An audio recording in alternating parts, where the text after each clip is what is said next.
Hummingbirds off the deep end. We're here with Alex Woodsum from Bonefish Tarpon Trust at the CCA workbench. And Alex, you know, permit is something that you certainly know a lot about because of your job.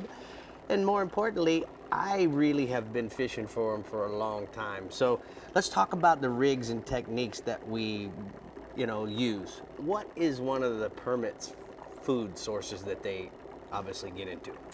Well, they primarily eat crab, but they also eat a lot of shrimp and little lobsters, and they'll also be known to eat sea urchins as well. But crab's the primary food source for them. Well, speaking of crab, I just happened to think and know that you were going to say that.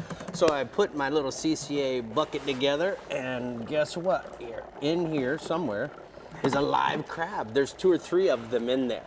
Now, Alex, as a guide, the one thing that we try to express to the people where we buy the crabs at the bait and tackle store is that we like that crab that's about the same size as our inside of our finger here.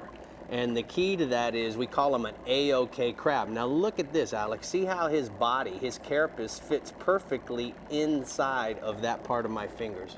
So that's the right size crab that we like to use.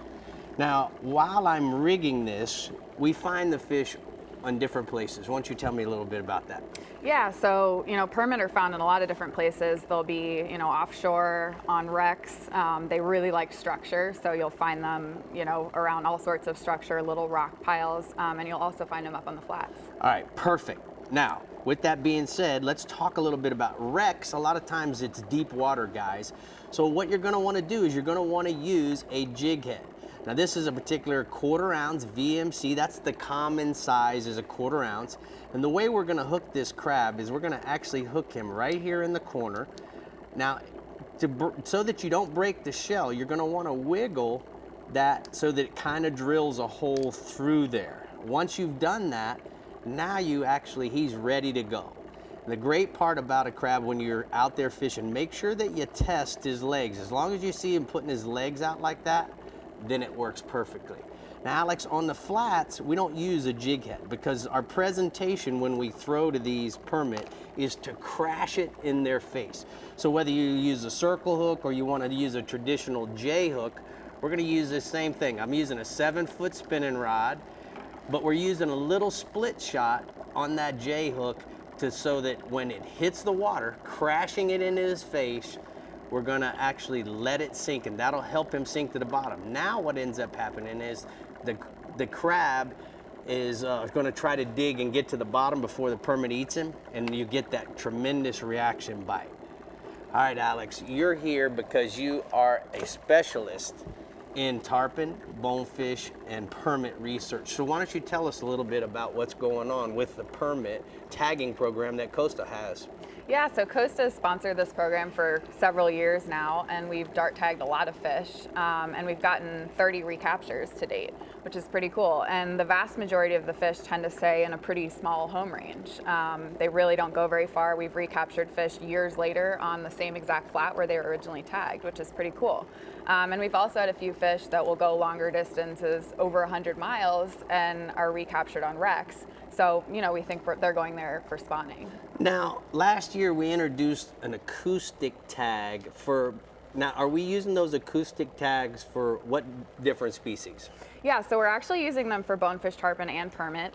The great thing about acoustic tags is that they come in a lot of different sizes, so you can use really, really small ones for bonefish and permit, and then larger ones for tarpon.